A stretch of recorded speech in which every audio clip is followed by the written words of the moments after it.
All right. Thank you so much, Amy.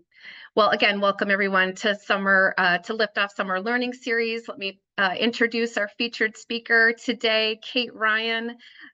Kate is a speech language pathologist and board certified behavioral analyst. She joined the Adirondack Foundation's Birth to Three Alliance in March of 2022.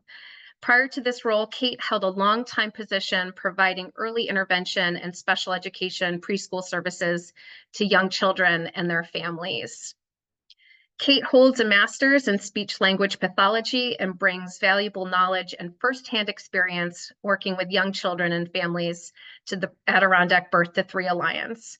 As their director, Kate is highly motivated to make systems level change across the region and ensure that every child in the Adirondacks gets the best possible start in life. And so with that, Kate, I am going to turn it over to you. Thank you again for joining us. And please take a moment to introduce your slides and we'll get started. Thanks so much, Rachel. And thank you everyone for joining today and for having me here. I'm excited to share with you what the Adirondack Birth to Three Alliance is and the work that we do. I'd also love to take advantage, make some new connections here and identify if there are potential partnerships we have sitting here in this virtual space. I think we can all recognize that systems building can't be done in a vacuum. And even though we work regionally, we can't be isolated in our region. So I think it's fair to say that we're all challenged by the same issues and all working, diligently day in and day out to resolve them in similar ways. So the Adirondack Birth to Three Alliance is the signature program of Adirondack Foundation. So before I dig into Birth to Three, I'd like to first talk a bit about Adirondack Foundation. Adirondack Foundation is one of 800 community foundations across the country that help donors support specific communities they care about, serve in the entire Adirondack region and the counties that kind of overlap with it. We're the sole organization working with multiple partners to provide a vision for our region, address multiple needs, and formulate strategic solutions for many Adirondack communities. You can see here the specific areas that the foundation really focuses on. So the Adirondack Birth to Three Alliance is the signature program of Adirondack Foundation. And so before I, again, dig into the work of Birth to Three, I'd like to first set the stage a bit and share some demographic details about our region. So our catchment area includes all of the 5 counties you can see here: Clinton, Essex, Franklin, Warren, Hamilton counties, and also the St. Regis Mohawk tribal lands. I've unfortunately lost my star in my little map, but it is in the northern corner of Franklin County. As you can see, a good bit of our population of our young children, which is about 6,850 children, 2.9% of the population. A good chunk of them are living in poverty, and an even bigger chunk of them are, what their families, what we would define as ALIS families, so asset limited, income constrained. On average, our median households are making $6,000 less than when compared to the state averages. I also want to highlight that I'm sure our challenges are similar to those across the state, but I think they are compounded by our rural region. Just to kind of demonstrate the ruralness of our region, I learned the fact that the Adirondack Park is as big as all of the other national parks combined. So I like that visual, and then envisioning, families and houses and resources spread throughout that. And so families struggle with reliable transportation. They also struggle to access affordable and safe housing. And that's where I'm grateful to be nestled in a community foundation that's also working to address those challenges, because I think it's fair to say that, as a family, if you're struggling with transportation, food, housing, basic needs, it's really, really difficult to parent your child and love your child and engage with your child. A stressed parent it's a hard job. So our vision is all young children are healthy, learning, and thriving, with families who are fully supported through services and resources essential for success in school and later in life. Our mission is to create a regional structure to design, promote, and amplify strategies that support a comprehensive and sustainable early childhood system. how do we do this?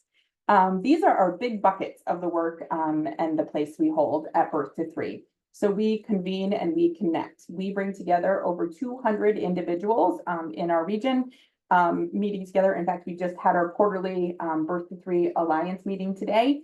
And that's where we bring together ideas and the work that we're all digging into. We are engaged in advocacy, lots more about that later. We're really working to, lift the voice of the rural community and make sure that decisions that are being made on a state and federal level meet the needs of our rural families. We also create and share and disseminate robust data and research, including a data report, a comprehensive fiscal analysis, and an early intervention report, which I will highlight later. And we also have a small ability to provide some funding support. We're really, we look to our partners at Birth to Three and, and do our best to invest in their good work. Some examples of that are we are supporting, we provided some funding for the data system for a perinatal home visiting program that just kicked off last summer in Essex County, New York. And we are really excited to provide the startup funding for our Northeastern Shared Service Alliance. And again, more about that later. So a bit about our history. The story really goes that I'll give you a little story time here, that Lee Keat, who's the founder of Cloud Splitter, a local family foundation, grew up in Lake Placid. And he was concerned because some of the families who had struggled when he was growing up continue to struggle.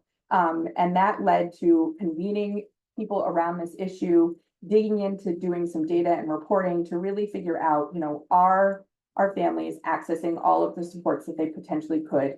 Are there enough supports available to them? And of course, none of you would be surprised to find out that no. We had gaps in our early childhood supports. Our children were struggling to be ready for kindergarten, and that sparked the creation of Birth to Three. It was recognized that in order to be effective and really move the needle, we needed to work regionally. And so the first years were really just about bringing everyone together, hearing about the programs, hearing about the organizations and coalitions and the work and the experiences of everyone. And then based on, what was heard, digging into, making some decisions and digging into some programs and starting to serve the region. Some good examples of that would be we delivered something called the New Parent Kit and baby bundles, which are essentially a bag of information and resources and materials and books and all great things, getting them in the hands of new families. And then we realized, that obviously we would continue to distribute bags of resources forever if we really didn't zoom out a little bit and think at the systems level. And really, if we're going to make systems level change, we can't do that until funding and policy meets the needs and the wants of our families. So we continue to convene, we continue to be responsive in our programming, but we also engage in advocacy. Some quick wins I wanted to share, things that we get really excited about. Since 2015, we've supported the expansion of comprehensive home visiting from 2 to all 5 of our counties, including Early Head Start and Healthy Families New York. We've inspired 3 counties to fund child care pipeline projects, more about that later. We distributed nearly 2,400 resource kits that I mentioned before. And again, we supported Essex County in developing a universal picture because this little guy was born missing, I forget which portion of his brain, but all of the services wrapped around him and supported him. He received Healthy Families support, and he also received early intervention, and he just graduated from high school and is thriving. So that little face is a success story. Just to kind of visualize how Birth to Three functions. This is kind of our it is our governance structure. We have a steering committee made up of 15 members who guide the work of Birth to Three. It's made up of retired school administrators, healthcare providers, county health officials, childcare resource and referral agencies, many of the people who are deeply engaged in the work. And then under that, you'll see our different work groups. So these childcare, more about that later, working together to solve the childcare crisis. Equitable Access Work Group, which is really focusing on diversity, equity, inclusion, accessibility, and belonging in our region. Our parenting education, well, that's the group formerly known as parenting education. Now they're working on just a robust system of family supports. We have a home visiting work group and our parent advisory council. And then the big bubble at the bottom is all of our 200 Alliance members. So again, all of these groups are, there's great, many of the people involved are involved in either all three of these areas or two. So it's all the great people. Hey, and I couldn't talk about the work of Birth to Three without mentioning that from 2020 to 2023, we were grateful to be a recipient of a Pritzker Children's Initiative Community Innovations Grant. We were so proud because we were the only rural community to receive this. And I am so grateful because when I came into this role, I came off of the floors of families that I was working with, some limited, I knew my why. And I knew what I was passionate about and I knew what needed to change, but I didn't have a lot of experience in leading a coalition. So I am grateful every day for Pritzker Children's Initiative. They provided us with funding, intensive technical assistance, some mini grant opportunities, which I'll touch on in a minute, fellowship, so connection to other community coalitions, regional coalitions throughout the country who really inspired some amazing work and do some amazing early childhood work, and also connected us to the state level coalition, which was also a Pritzker recipient, Raising New York. Okay, so the first, one of the mini grants for Pritzker Children's Initiative funded us completing a comprehensive fiscal analysis. And what this is it really just looks at all of the early childhood services in our region. And it shows us the fiscal map of where the funding is coming from and where it's going. It establishes a true cost of care for childcare and home visiting. It recommended systems change and development. And we can look forward to continuing to partner with Prenatal to 5 fiscal strategies. They're going to help us do some work around cost modeling of alternative service delivery models for early intervention. And this 50-page report is robust. We did a lot of input sessions with our different partners. And I think no one in this space would be shocked to know that the cost of delivering these services and the cost of paying our workforce what they deserve is great. But I think this is going to be a critical tool for us in our advocacy, to have the numbers behind what we're asking for. And I'm hopeful that our partners can utilize this data and information as they apply for grants. I'm super excited. In April, we officially launched our Parent Advisory Council. Again, this was really fueled by the Pritzker Children's Initiative. We contracted with Children's Trust Fund Alliance to do this, what can be really hard work, because really you're trying to engage parents and caregivers who are deep in parenting, low on sleep, low on time, and get them to participate and help us make decisions and guide the work. But it's really important work, and I'm so excited. And I think everyone in the region is excited to have a group of parents that are really a think tank. They're going to be digging into their own projects, but they're also embedded into all of the different work groups, into the steering committee, into the full alliance, so that as we're making decisions or as we're digging into projects and initiatives, we know that they meet the needs and the wants and they're designed around the families they are meant to serve. So that's our flyer. We also partnered with Viva's Social Impact Partners. They are a communications and marketing firm that specializes in early childhood. We partnered with them to build a communications plan so we could activate our community around early childhood needs. And I think it's really important. I think we can all agree that families living the birth to 3 life are passionate about early childhood, grandparents, aunts and uncles, people who have exposure and experience, providers, community leaders who work in early childhood. I think we all know why early childhood is important, but it's really critical that we engage business leaders, that we engage community leaders in sectors that might not traditionally be passionate or knowledgeable about early childhood. So these are just some examples of the social media and visual materials that they've created for us. And they are supporting our development of an updated and robust Birth to Three website, the development of evergreen social media materials, helping us really focusing on our messages and our messages based on the audience. They're going to help us disseminate the findings of the fiscal analysis, and there are some additional strategies as well. There's some good Adirondack scenery for you all. All right. We have released 2 regional data reports. Our Birth to Three membership really appreciates because it pulls together all of the data around all of the things, 33 indicators of child and family well-being, from, percent of families who access family resource centers, how many families, how many children, what percentage are receiving regular pediatric care, all of the things, and it compares them between counties, and it pulls them into one central place. So this is our 2021 edition that was pulled, that was the next step from our 2015 edition. And I think we're anticipating, as we all know, data can sometimes be slow.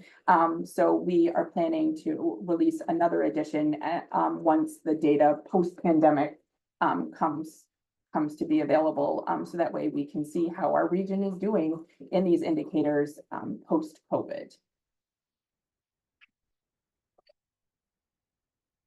So as a previous speech language pathologist working in early intervention, the early intervention crisis we are experiencing is very near and dear to me. These are my friends and families who are receiving the services, and these are my friends and family who are providing the services.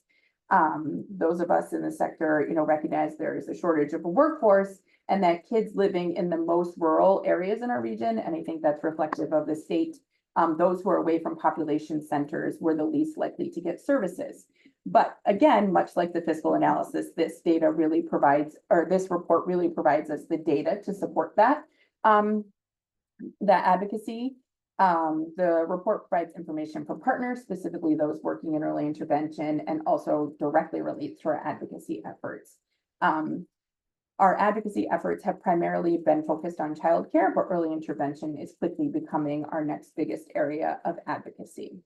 So it was a little hard to put the findings in 3 short bullets, but long story short, on average, children in the state, 4.28% are served by the early intervention system, but in the more rural areas, as few as 1.8% of children in some counties are receiving services. So it told us that there was a discrepancy, that more children should be being served by the early intervention program in rural regions who are not. So that brings us to our advocacy efforts. I think Heather Evans from Hinman Straub is here. She is our partner and a lobbyist with Hinman Straub, who we work closely with every day on our advocacy efforts. And our Birth to Three policy vision is that we seek to insert our voice of our community in local and statewide funding and policy discussions to ensure that the decisions that are being made they maximize the benefit to our Adirondack families, our rural families, and that we also become a trusted voice on rural early childhood issues, because unfortunately our rural voice isn't always the loudest. How do we do this? We establish a series of goals to increase access to programs and services that benefit families through the Adirondacks. We develop a strategy of how we're going to influence and support what's happening at the state. So really right now, that is our strategy. We meet with and connect with and participate in state level coalitions and advocacy groups, and learn what their policy priorities are, and do our best to support those that impact and have the best positive impact for our rural families. And then the end game is that we have the policy and funding change, and that more Adirondack families have access and support and the needs and the wants that they need to thrive. So this has been a big change since the beginning of Birth to Three. Early on, we didn't really have a structured approach. We attended some meetings, signed some advocacy letters, But now with Hinman's Job support, we're very visible and we're getting to be more and more of an active player in advocacy efforts. We provide testimony at New York State budget hearings. We're serving on leadership groups in several New York State advocacy organizations. And now we are able to not just advocate for statewide change, but also make sure that the specific needs of our rural communities are met. And as I said, one of our biggest advocacy areas, because one of our areas of greatest need is childcare. In 2018, 76% of our region was a childcare desert. And since 2019, we continue to lose another 30% of our capacity. We are really, we are pleased and proud of, how our community has utilized state grant opportunities and county funding for childcare pipeline projects. More about that in a second. But what's startling, and you can see this table here, is that I think New York State has made a really great investment in making sure that more families are able to afford childcare. But now the challenge is we don't have the capacity in our region, much like many of you, I'm sure. We don't have the capacity in our region to have families able to utilize this amazing benefit. We're now a family of four making up to $109,000 a year can access assistance paying for childcare, which is a good chunk of our North Country families. So you can see our percent utilization, and this is something that we're focusing, our communications and marketing of making sure families who know about this and can utilize this amazing benefit are. And we want to make sure that we have the capacity of childcare so that we can utilize these benefits. And really to tackle the complexity of the childcare crisis, Birth to Three convened a coalition. They are the Stand Up for Childcare Coalition. We meet every other Thursday virtually. We recognize that there's not a single solution or a single group that can really resolve the crisis, especially specific to a region. So we convene this group. It's a cross-sector coalition. It's childcare experts, early childhood educators, parents and caregivers, economic development specialists, industrial development agencies, and business and community leaders. And we work together to tackle these issues, build our advocacy arm, and also develop some creative regional strategies. One of those strategies is the development of the Northeastern Shared Service Alliance. So we are working in partnership with our regional childcare resource and referral centers, or childcare resource centers, newly named, and Quality Star New York partners to develop this alliance, which is a robust, it's essentially how I like to think of it is a co-op of childcare programs. Who are able to access pooled resources. So, that benefits them by, if they're able to access reduced cost or shared costs of services such as accounting, tax preparations, that will increase a childcare program's income. It will, the goal is to give these providers connections and more time in their days. And one of the major approaches is supporting the business practices of childcare providers to increase their sustainability. And one major way to do that is to give them and support and coach and their access and utilization of childcare management software. And really what this initiative and really Stand Up for Childcare and Birth to Three is dedicated to doing is to advocate for childcare providers, recognizing that yes, they care for children deeply, but they are business owners and we need to treat them like business owners and we need to support them like we would small businesses, but also recognizing that childcare is a very unique small business and we have to be thoughtful about what those supports look like. And so that's really what this alliance is looking to do. A little more about our county pipeline projects. So the Stand Up for Childcare Coalition supported and advocated for Franklin, Essex, and Warren counties providing or utilizing COVID relief ARPA funding to support what we call childcare pipeline projects. And really the focus of that is hiring one specific person with the task of recruiting and supporting potential and new child care providers in becoming licensed registered child care. It also provided startup funding. We recognize that when somebody wants to open a child care program, there are costs associated with it. So this pipeline funding removed those barriers. And you can see this bar graph, you'll see October 22 to May 23. For the first time in many, many, many years, Franklin County sustained the quantity of childcare it had. Up until that point, they were losing more childcare providers than they were able to open, and that meant more and more families were going without care and education. But they did, our childcare resource and referral agency that partnered with them did an excellent job of compiling data and found that over a 16-month period, they had another 88 slots, so another 88 places for kids to go to childcare, and they weren't able to open because the location was either not licensable, the provider couldn't afford to open, or it was not going to be sustainable for them to open. Perhaps they lived too far away from where enough children could attend, or opening a child care center was too costly, or the person experienced difficulty licensing or becoming registered. The reality is that it takes, on average, a North Country, somebody in the North Country who's interested in opening a family or group family child care location 7.8 months. I mean, I think we can all acknowledge that many of us cannot wait almost 8 months without pay, to start a new career or to start a new job. And so that has sparked our newest initiative or movement, and that is the request for a micro center demonstration. And what this is that it would permit a child care program not as big, similar in size to a family or group family, so up to 16 children, to provide care or have a program in a place that is not a home. And this, would really address many of the challenges that the 88 slot, opening experienced. It would remove barriers such as the location wasn't licensable, the venture was unaffordable, and it wasn't sustainable. And this really responds to the needs of our small rural community.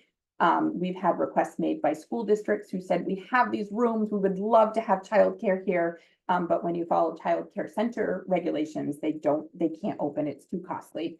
We have local businesses. One of the Adirondacks, biggest businesses is tourism. So we've had hotels, we've had ski locations come to us and say, we want to support our workforce's childcare needs, but their business fluctuates. And so this has the potential to solve that problem. So we have sent a request to the New York State Office of Children and Family Services, and we will see. So just really quickly, what are we seeing ahead? So obviously we're going to continue in all of the work that I've talked about, but we're really excited in fiscal year, or in actually calendar year 2025, we're going to start exploring Help Me Grow in the structured way, conducting the BEMI process. I'm really excited because I think we've got our ducks in a row for this work. We've got, a group of activated parents and caregivers who can, provide some insight to their experiences and what they would like a Help Me Grow network to look like in our region. We have a robust system of, we know who the organizations are who serve our young kids. So I'm really excited to dig in and explore if Help Me Grow is something that our community would be beneficial for us to utilize. We're going to continue to advocate for early intervention programs. One exciting avenue is exploring the potential of speech language pathology assistance. We're going to continue to dig in with our parent advisory council, let them lead work plans, let them lead, address the needs that they experience, and dig into some projects. We're going to tackle the comprehensive fiscal analysis recommendations and make a work plan from that. And we're really excited to implement the communications plan I discussed. So thank you so much. There is my email address if you have any questions or would like to connect with me. And that is our website. I will caution you, it is in a state of hibernation. It really demonstrates why we need to do a communications overhaul and update our website, but it is there and that is our address. So that concludes my presentation. I'd be more than happy to answer any questions. Awesome. Kate, thank you so much. I hope all of you can appreciate why we invited Kate and the Adirondack Birth to 3 Alliance to be our featured presentation for this month and for June. You all are doing incredible work and so many lessons that we can borrow and steal from you all, and the work that you've been leading, Kate. You didn't mention your org chart, but you don't have a big team. And so much of the work that you've shared is a testament to your leadership and your creativity and your relationships. And so congratulations on all of that, and the work that you've been doing. It's just, it's awesome to work with you and to see the progress that has been made. The Birth to Three Alliance started on a similar trajectory as Liftoff. We started around the same time with some initial conversations, and some planning and convening and thinking about strategic priorities. So it's fun to be on this journey with you, and to partner in this important work. So with that, I will invite question. I have a whole bunch of questions and things I want to know more about, but I will open it up to those of you who are joining us today, for any questions or comments. And so I will invite that. You're welcome to either raise your hand, drop them in the chat, or just come off mute. So I will pause to invite. Actually, Thanks, Rachel. I'm going to jump in. Okay, Oops. Patricia, great. And then I will have Mary Louise go next. Kate, that was fabulous. Thank you so much. As a longtime advocate for home visitation during my tenure at United Way, I can't tell you how exciting it is to always see both universal and focused home visitation in anyone's strategy. So fabulous presentation. Thanks for all the information. Early on, you mentioned something about having a data system or starting work on a data system. Could you just give a little bit more information about maybe what platform was selected and where that project is in its timeline?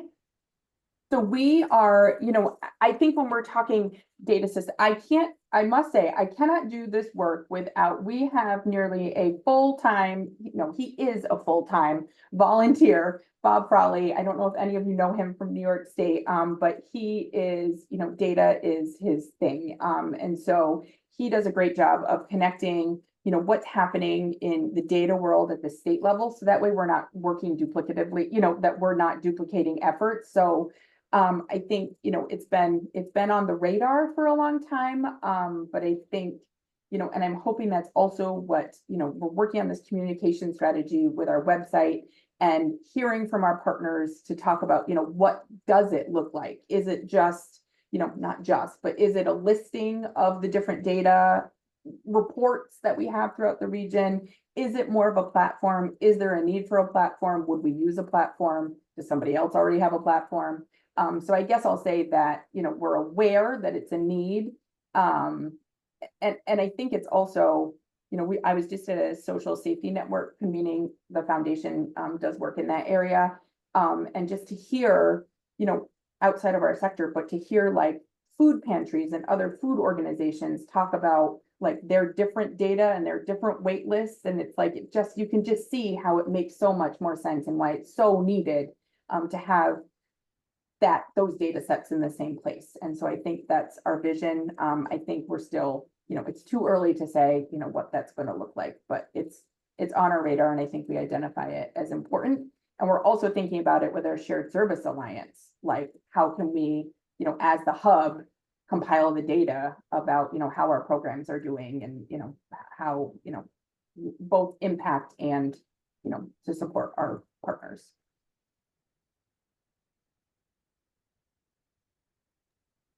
Great question. Mary Louise, did you have a question or comment? Yes, I do have a question. I was really interested, Kate, when you talked about the speech language pathologist's assistants. So we had quite an effort here in Rochester as part of our school readiness team. It was part of the whole Rock the Future enterprise here to really look at the need to serve children more quickly with the absence of providers, with all that has happened in that whole system. And a lot of effort was put into looking into what the possibilities were. And I believe it went up to the state ed at some point. I don't know where it stands now, but it looks like that maybe the major association for speech pathology nationally was not really in favor of this effort. And yet it's really interesting for me to hear you echo that need, because we're not serving children, especially our youngest children. If we can get to them earlier, what a difference it would make. So I'm very interested in any progress you've made. And if you're interested in any connections from here, I'd be happy. I took down your email. I'd be happy to be in touch with you. I'd love to talk more about it. I will say, so our national speech organization, speech language pathology assistants are recognized. They actually have a certificate within ASHA. It's our state coalition that is, that's kind of the block there. I think it is interesting though, and again, I am not necessarily speaking as the director of the Birth to 3 Alliance. I am instead speaking as a speech language pathologist to say, myself and many of my previous coworkers and friends all agree that there is a need and an opportunity here.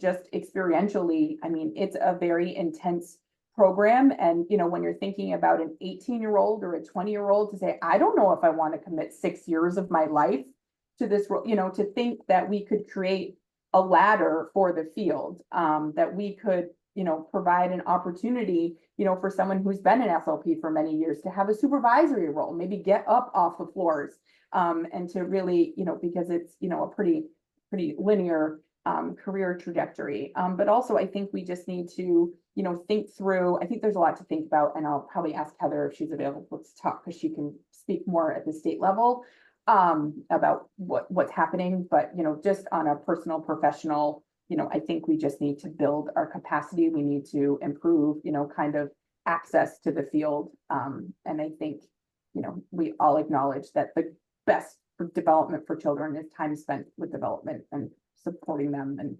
fostering and engaging and communicating. So the more caring people, with the more experience, the better. Heather, thanks for joining, and you can give the official. So I would require a change to state law to establish speech to language pathology assistants. And so we understand there's a group out of folks who are trying to develop legislation to introduce to do this. As Kate says, it does have resistance. There is opposition to it, especially from the statewide professional association, which makes it a challenging endeavor. Professions are always challenging regardless. And when you have opposition from the field itself, it makes it even more challenging. We're hopeful that we'll see legislation introduced next year by the folks who are working on this. And I think Adirondack Birth to 3 Alliance will be in there in support and trying to provide, the rationale for why this would be beneficial for families in the North Country. And we can definitely reach out when we see that bill introduction and let folks know how to participate in any advocacy. So I take it you have the ear of your local legislators. I hope. Well, that's really important to get some momentum, right? So for childcare, where I spend most of my time, there was a lot of knowledge and expertise about what's needed, I think, at the state level with legislators. But we do have to have them understanding what the needs are. And what you've pointed out today is pretty convincing that we need to be doing more. Mary Louise, you're from Rochester, right? Yes. Yeah, Sarah Clark and Bronson have been astronomical. Senator Brooke, outstanding. So your coalition of legislators are at the leader table right there. Exactly. But I do think whoever is representing you, maybe they need to be even more interested than they are. I don't know. I wasn't sure about that. If you have that support. We are on, let me take this back. We do not have representation in the majority in the North Country. So we have fine, upstanding individuals who happen to be from a party that does not have a lot of political power. Okay, I hear you. Sorry. But Mary Louise, you raised a good point, and I think childcare, like everybody knows what childcare is, even if they're just thinking it's babysitting, which it is not, but at least they get the general sense of what childcare is.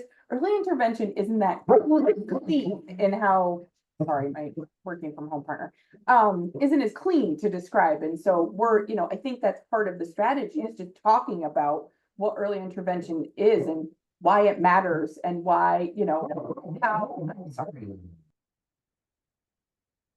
I agree. And I'll just say that the Kate and your alliance has been incredibly active and contributory to the Kids Can't Wait statewide campaign as a member of the Leaders Council that has representation from all across the state, and Liftoff being a part of that group and helping to lead the charge in Western New York. These are the sorts of conversations and strategies that are just continuing to be put on the table because we know of the crisis of the workforce. So what are the ways in which that we're working with our traditional and maybe not so traditional partners for how are we examining scope of service, right? And the sorts of ways that we can think creatively so we know that children can have their needs met on time and within, federal law. And so I just want to give a shout out to say that the SLPs and the SLPAs has also been talked about at those tables too. So it is certainly something that is continuing to be examined. And to Heather's point about looking at next session, that the more united we are in our voices and just continuing to talk more about early intervention and its importance and the crisis that we're having at this point in time with our workforce and shortages. So thank you for the good question and conversation. Kate, I have a quick question and then I'll ask others if they want to put something in the chat, but I'm just curious, kind of from your origin story, the Birth to Three Alliance and your priorities. Just curious kind of how that came about and how those priorities were determined, and if there was any shift in or reshuffle of priorities given the pandemic and where you started and where you're going. Well, the origin story, I, have been told it, but I was not a part of it. So I don't feel, the authentic connection to it, but it's my understanding that really based on those initial convenings, there were a series of reports that established the 5 building blocks. And many of the services and the supports that I talked about today are parts of those 5 building blocks: robust system of home visiting, ample early childhood education. As far as post-pandemic, I've only been in this role post-pandemic and living this and working in this post-pandemic. I think a big shift has been in, not just children accessing the services, but having the workforce capacity for services. I think that's really been a shift. Obviously, our number one priority is the young kids and families and making sure they're able to access the services. But when, so often the experience in our rural region is when they, qualify for a service, whether it's early intervention or home visiting, and they're told, yes, you qualify and yes, you should get that service, but I'm really sorry, we do not have anyone to provide that service for you right now. All of their caseloads are full. Perhaps you live an hour away and we just can't make that happen in our caseloads. And so I think that has been a shift. I think it's incorporated in our building blocks and it always has been our priority, but I think we're recognizing it more and more as the crisis universally as it is. I mean, we experience it here in the North Country from, not just early intervention, but we can't sustain pediatric nursing. We can't sustain pediatricians. We had one of our 3 major pediatricians' offices close, and it was a major crisis. So it's across the early childhood sector. Thank you. So I have 2 questions, and then I will perhaps give some folks back some time. So you mentioned when you did your introduction and early on in the presentation about just having the opportunity to work with your tribal communities. So I'm just curious if you can share a little bit about what that journey's been like in that partnership. I think we could all learn some lessons there, particularly in Western New York and across the state. So I'd be eager to hear where you are in that journey of working with the tribal communities in your neck of the woods. I think I would love to learn some lessons from you as well. it's challenging in that, you know, and I don't know if our tribal community that we interact with, Akwesasne, they are on the border of Canada. And so they have a variety of funding streams, which just makes it a unique situation as far as how their programming is delivered, you know, what services they are accessing. And so I think it can be sometimes hard to support their efforts because they might not be 100% aligned with what our counties are doing. I think, you know, they have struggled with workforce and turnover as well. And so we've really struggled to maintain a connection and really build a relationship that, you know, supports back and forth between both their experiences and what we're doing as the Birth to Three Alliance. So I guess I would say it's a challenge, and we, you know, continue to, you know, work to foster relationships and provide supports and services. But that's a good example of where we did get the expansion of Healthy Families and Early Head Start, and their childcare programs do a great job of working with Quality Stars New York, so they have some amazing. They have an early childhood center, which is an amazing resource for their young kids and families. So yeah, we continue to work to build that relationship and support those children. Great, thank you. I think that's, yeah, just maybe a potential future lunch and learn for Liftoff and the Adirondack Birth to Three Alliance and others of how we're engaging in this work and with the partnerships. I know this is on certainly the national Liftoff is a member of the Early Childhood Funders Collaborative nationally, and there's a big push around tribal communities and early childhood development of just being more intentional, right? And continuing to make sure that we're meeting the needs of all children in our regions and the lands in which we sit. So I think we might be onto something in terms of convening some folks from across the state to share a little bit more and learn from each other. So thank you for that. Last question I'll have, and then I'm not seeing anything in the chat. So it's a little bit in the weeds, but I think it's something that based on what we heard from the statewide childcare availability task force and the recent report that came out and recommendations, that there was a strong recommendation about a better partnership with the business community, and the shared service alliance that you shared is certainly it would be a fantastic demonstration of what that looks like in practice. And I'm just curious kind of where you are in the journey of that, of the timelines of when it kind of started, and where are you seeing some moments of traction and involvement from the business community to support our early care and learning businesses, whether that's small family care providers, home-based providers, and others? So it is definitely building, and it's twofold. It's supporting business, as in supporting the small business owners who are our early childhood educators, but also engaging business leaders in the importance of childcare, talking about why childcare, you know, essentially impacts their bottom dollar and their ability to maintain employees. We are working really hard right now to build a relationship and a presence in our Chamber of Commerce. We're very fortunate. We have a really strong Chamber of Commerce here. And so we're, you know, for example, just last week, we presented to a group of human resource managers about, you know, and we provided, you know, they are busy people. So just providing some really hands-on information about, you know, flyers regarding the child care assistance program that they can give their employees.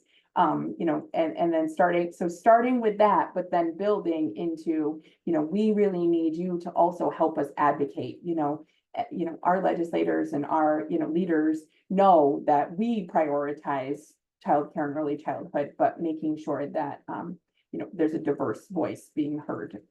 That's, you know, and we're excited to, one of our local childcare resource centers they are going to be partaking in the Business Navigator program through the Early Care and Learning Council. And so it's my understanding that it's really going to be a toolkit for businesses of, you know, how they can support their employees, you know, information about tax credits as they increase childcare. And we're really excited too to kind of explore this micro center opportunity with business leaders, because I think, you know, as a business, it probably feels overwhelming to the prospect of opening a childcare center, but, you know, thinking through something more manageable or maybe subsidizing slots for their employees. And then, you know, on the flip side, you know, as far as supporting childcare businesses, we, you know, work very hard to communicate that childcare businesses are, although a small business, are not a traditional small business. A traditional small business plan is not the same as it is for childcare. And perhaps your traditional business supports are not going to help you be as accurate and appropriate for childcare. So we're, you know, that's kind of one of the things on the Stand Up for Childcare Coalition's radar is, you know, who are the people who are knowledgeable? Who are the accountants who are knowledgeable about the childcare business? Who are the lawyers who might know, you know, property laws as far as opening a childcare center and helping, you know, to kind of channel those resources. But we also just, you know, childcare resource centers or childcare resource and referral agencies, previously known as, I think are the biggest partner and the most knowledgeable in supporting childcare business. So we always advocate for them. Great, thank you. Well, we'll look forward to learning more from you as you continue to grow the Alliance, and certainly the micro centers are just, that is very unique, and I'm very eager. I think that's something that as a demonstration, as a pilot, that could definitely get some good traction and hopefully some replication. So with that, we are just about at time. So I'm going to just close us and say, Kate, thank you for your time today, for an excellent presentation, for all the work that you're doing. And thank you all for joining us to listen to Kate and learn more about what's happening in the Adirondacks for young children. And so with that, happy summer. Please don't forget to listen to the rest of Liftoff's learning series that's in July, and in August we'll hear some other alliances from the Onondaga Early Childhood Alliance, and then also we'll anchor the summer learning series with our friends in Allegheny County in Western New York. So thank you, everyone. Have a wonderful day and stay cool out there. So thanks again.